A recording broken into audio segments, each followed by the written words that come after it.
Hey guys, for today's video, late upload na naman tayo kasi Mother's Day pa to, nung Sunday pa to guys. So, dito sinundo kami ni ate at dito kami kakain sa E-Mite. Alam niyo, parang 1 week ang desisyon namin kung saan kami kakain sa Mother's Day. Unang-una, gusto namin mag-buffet, tapos apakamahal kasi ang dami namin be. Ilan ba kami? 20 kami lahat. So, eto na nga, pumipili na kami sa menu kasi gutom na. Anong oras na to?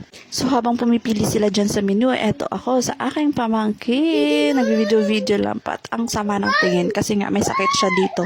So, naririnig nyo sa background ng ano ko kasi naglalaro siya. Sobrang sarap ng kangkong chips ba to? Kita nyo, sobrang dami ng pamilyang ito. Sobrang laki ng pamilyang ito. And sobrang sasarap ng mga pagkain dito. Pero, sobrang konti ng serving.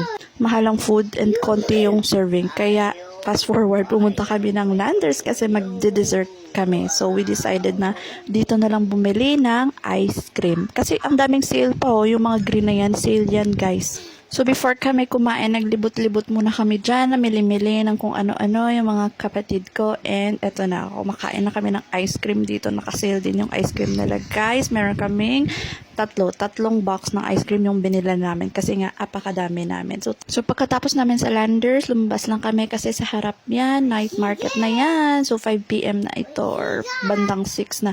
So whole day talaga ang Mother's Day ng celebration na ito. Ang sarap lang talaga kapag nakapag-banding ka sa pamilya mo. So hindi na kami kakain dito, titingin-tingin lang kami ng mga foods, maglakad-lakad kasi sobrang busog pa namin guys. Pero sobrang nakakatakam talaga ng mga pagkain dito guys. Especially eto yung lechon belly na to. Gusto kong kumain sana ng kapatid ko kasi saan niya pa isusuksok yung pagkain kasi sobrang busog na nga. So sabi namin babalik na lang kami dito next time at dito kakain.